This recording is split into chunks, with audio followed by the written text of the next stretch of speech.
lot with the same old sappy ending. Oh, I miss the good old days of live theater. Oh yeah, the kids these days are crazy watching that 3D super edited stuff.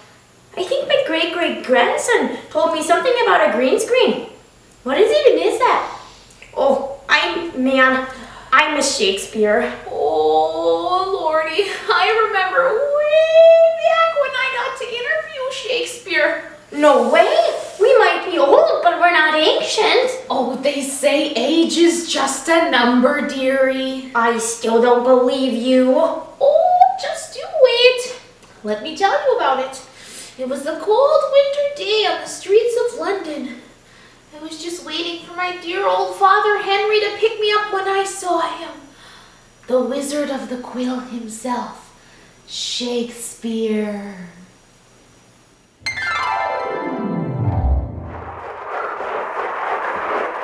Is that the William Shakespeare? 'Tis indeed. Oh, what is such a royal of the words like yourself doing in the streets of London? I am just passing by, gaining knowledge as the winter wind breaks. For Juliet is the sun. Quoting thyself in Romeo and Juliet? 'Tis such a tragedy. My heartstrings broke. My dear lady, I cannot feel my face when I am with you. May we go inside?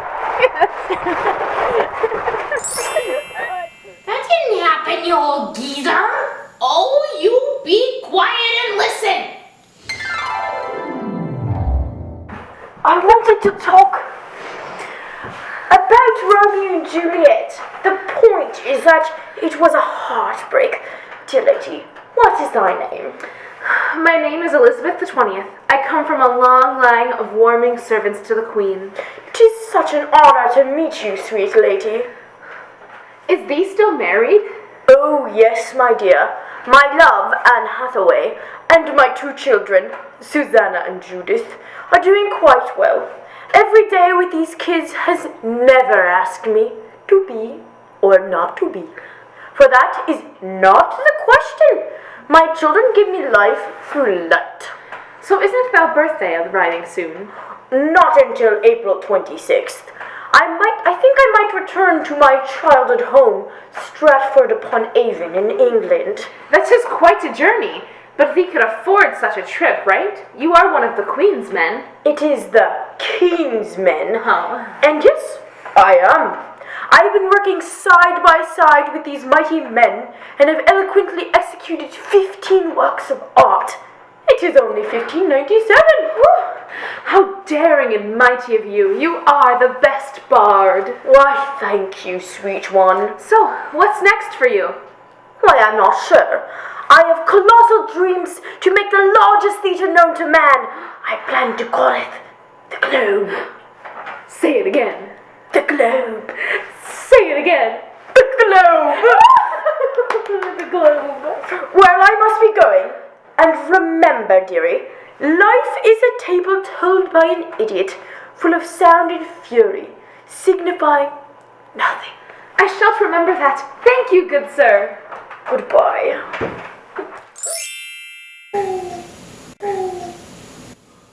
That did not happen, you old piece of lying rotten cabbage. Oh, savage. Okay, can we drop this whole lady thing now? I mean, we just really needed a, hook to get our K and, I think we got it. yeah, I think we can go to the educational part now. Yeah. Be right back. Woo! We're back. Okay, guys. Hi. So welcome to Shakespeare Project number who knows what of Lord knows what play. We're doing King Lear. Alright, so the scene we're going to be performing later is the best scene in the entire play. The scene we're doing is at the climax of the play where everyone goes insane, but to be honest, it's the start where everyone goes insane. It's just straight downhill from there. I mean, it's pretty gruesome, but we got a gruesome sense of humor, so. But is that enough of a thesis for you, RK?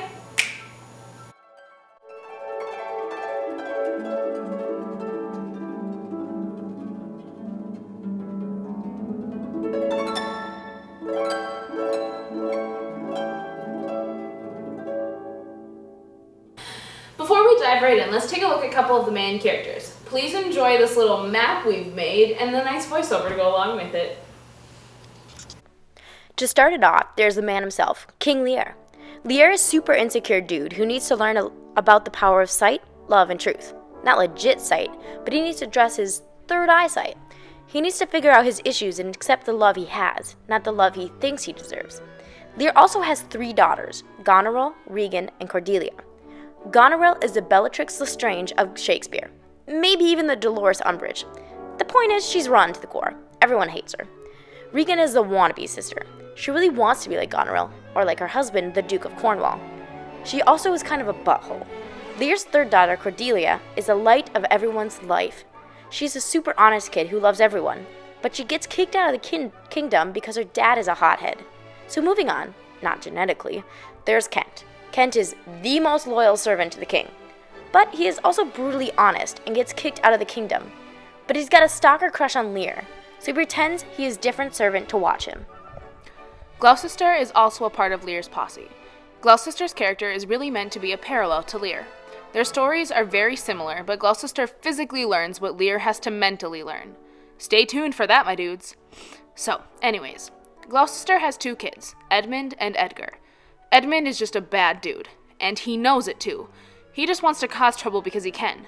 You might as well just call him Alex. You know, from Clockwork Orange? Just kidding, none of us actually read that. Okay, moving on. Edgar is Gloucester's other son, and he is the quote-unquote bastard son, meaning he's an illegitimate child. But he doesn't let that stop him. He wants to make a man out of himself. He wants to prove something. So in short, he is a millennial. And now is the best part. Hands down, my favorite character, the Fool. We don't actually know if this guy is real or not, but he's pretty cool. He is the one that follows Lear around and guides him to learn his life lessons. He's the only person that is allowed to be honest with the king without getting booted off the island. And the only reason for that is because the king thinks he's just joking. Lear is trying to hide behind the truth and pretend that everything is fine. Picture Lear as Kermit and the Fool is in the hood. So now, the actual plot. The play starts out with King Lear dividing his kingdom amongst his daughters. Goneril and Regan are suck-ups, and they got the good land. Cordelia is honest and is shunned to France with a husband. LOL. Awkward. Then Kent says that Lear is being kind of a butt, and that makes Lear mad, so of course he shuns Kent too. In the background, Edmund plans to kill his father, Gloucester, but he says that Edgar is actually the one planning it. So Gloucester freaks out and kicks Edgar out too. That makes Edmund feel real good, and he talks to the audience about how happy he is. Then he continues to formulate his evil plan to kill his dad. Back to the main plot. King Lear realizes that his daughters are basically evil brats. After they got power and land, they basically told him to screw off. Then they started making bad decisions and kicked Lear out of his castle and onto the streets. Gloucester sees Lear being shoved onto the streets and starts panicking. On the streets of the kingdom, Lear finds this guy named Tom the Beggar. Tom is actually Edgar. Trippy, right? Well, the two come together and share their sorrows and realize they have a lot in common. However, Lear is mentally unstable, and Edgar is super lucid at this point. So far, Kent and the Fool have joined them, and they're all just kind of jay-chillin', being sad. Back in the castle, Goneril and Regan are planning to kill Daddy. Gloucester hears winds of this and tries to warn King Lear. This makes Goneril and Regan really mad, so they think that they're going to teach him a lesson. So what do? They decide to bring him back to the bike ramps and show him a little tough love. Here, let us show you. Post speedily to my lord your husband. Show him this letter. The army of France has landed. Seek out the traitor Gloucester. Pluck out his eyes. Leave him to my displeasure, Edmund. Keep out your sister company. The revenges we are bound to take on your treacherous father are not fit for your beholding.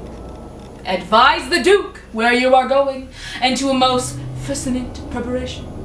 We are bound to the like. Our post shall be swift and intelligent betwixt us. Edmund, farewell. Go seek the traitor Gloucester.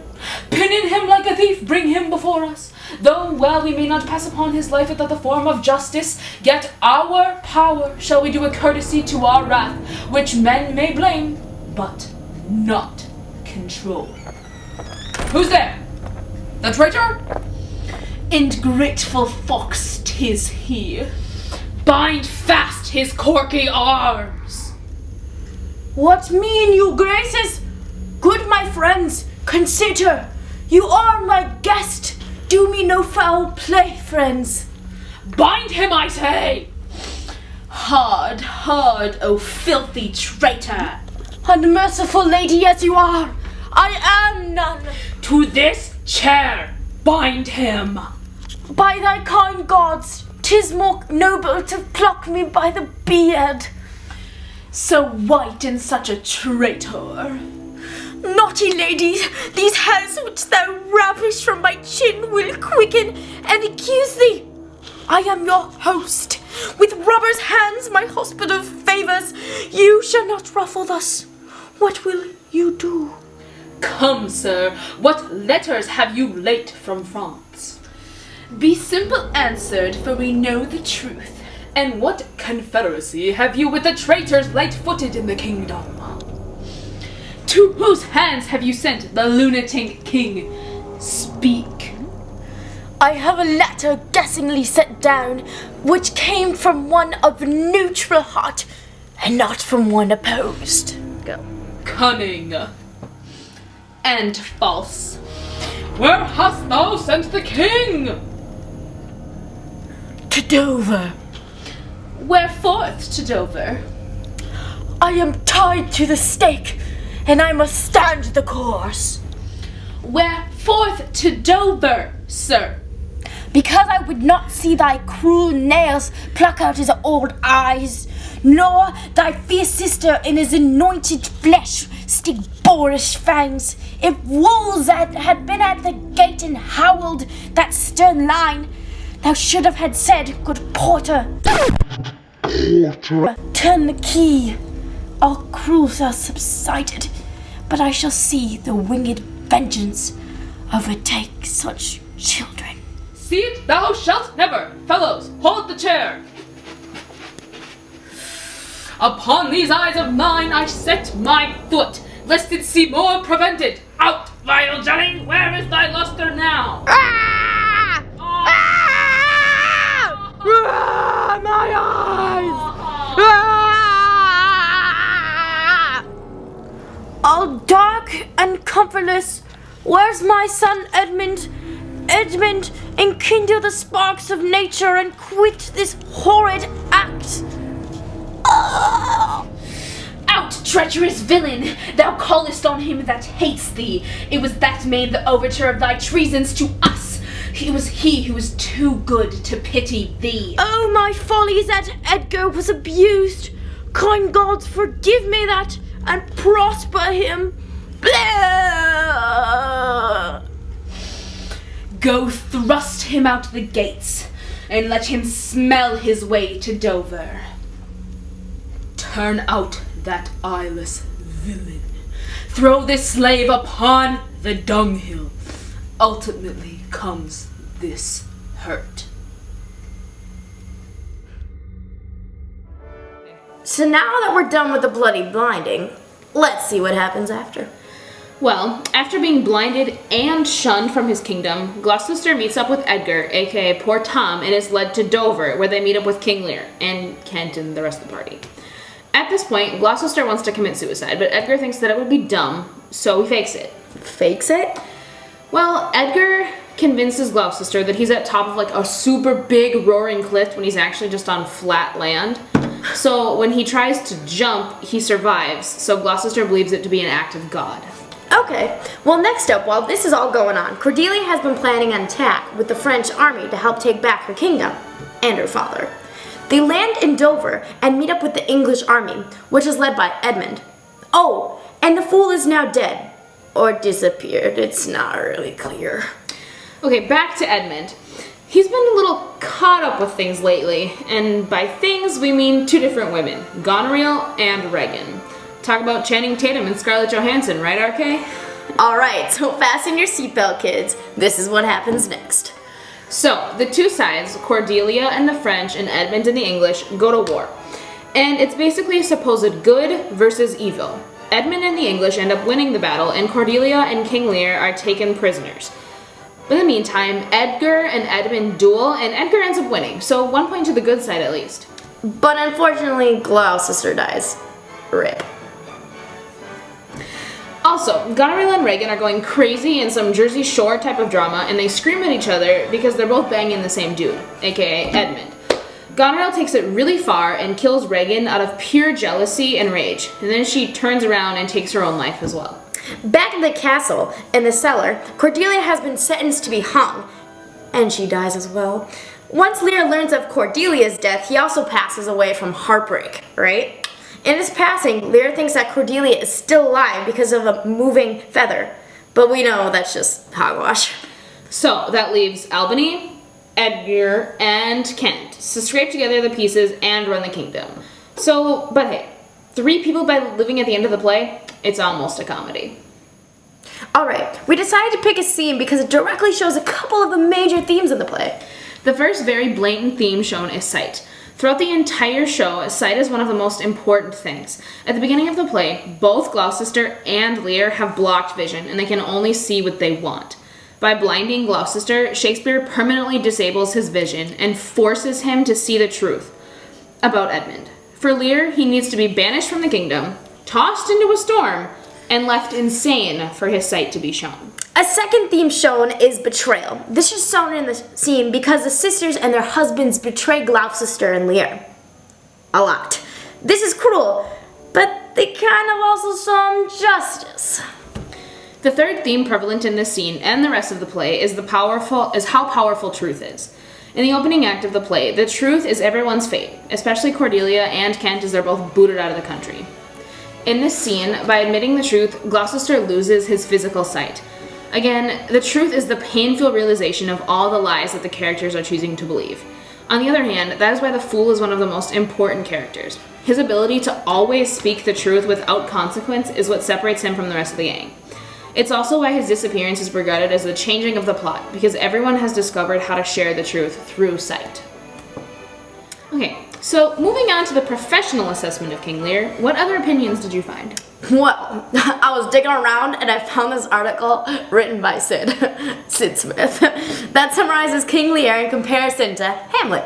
He's quoted saying, though it's ultimately a fatuous exercise, like choosing between Pieta and the statue of David, my money is on Lear. Hamlet is eloquent Sudoku. Lear is primal scream. Hamlet is thought, Lear is vision. And light blinding but profound. The eyes of Lear loyalist Gloucester are horrifically gouged out, followed eventually by the solace of Edgar, the son he wrongly indicts. Clearly he knows his stuff. Well, duh, his name's Sid. Oh, and he's a Tribune arts critic too. So, what do we think of King Lear? Well, I like it more than Romeo and Juliet for sure. I mean, falling in love overnight. I can't even get a date in 17 years, so let's be real here. It's all about the drama in King Lear. That's what I love. I mean, the Fool almost makes me feel like hearing voices is normal, or so they say. And then the rebellion of the sisters cracks me up. 10 out of 10, I would recommend. Well, for me, to be completely honest, I don't think that this play is comparable to any other Shakespearean work. I don't really remember any other play, like Macbeth and Romeo and Juliet, like they're kind of just like there, but I don't really remember any of them. But King Lear is something that I remember the whole thing. But I think that stands for something in itself. The first time we read this play was last year in AP Lit, and it was just so freaking amazing and hilarious. It was lit. It was literally lit. I really love the super obvious metaphors that convey the main themes, like the sight scene that we did. Like, it's so blatantly obvious, but it's also extremely interesting how he does it. But not only does that make it easy to follow along, but it also makes the play memorable. Couldn't have said it better myself. Okay, so I think we're done now. We've done everything on the list. Well, so... let's see. We did the intro. We did the scene. Yeah. Okay. Hey. So look at that. Hope you're happy, okay? We even did an annotated bibliography too. So. Oh yeah. All right. Let's go sleep through the next one. Bye.